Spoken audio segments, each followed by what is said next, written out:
مولا کائنات جناب علی رضی اللہ تعالی عنہ فرماتے ہیں کہ جو شخص اللہ تعالی پر ایمان لاتا ہے اور اس کی حفاظت اور پناہ میں آ جاتا ہے اور جو اس پر بھروسہ رکھتا ہے تو وہ اپنے سب کام اس رب العالمین کے سپرد کر دیتا ہے۔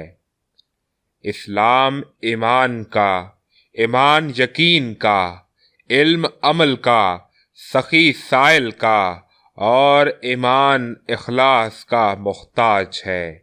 بس نجات پانے میں وہی کامیاب ہوگا جو ان شرائط ایمان پر قائم رہتا ہے، اور جو اللہ تعالیٰ پر ایمان لاتا ہے وہ اس کے عذاب سے مامون ہو جاتا ہے۔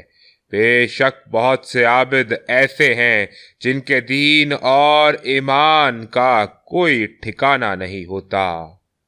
اللہ رب العالمین ہمیں علی کے پیروکاروں میں سے کر دے، آمین۔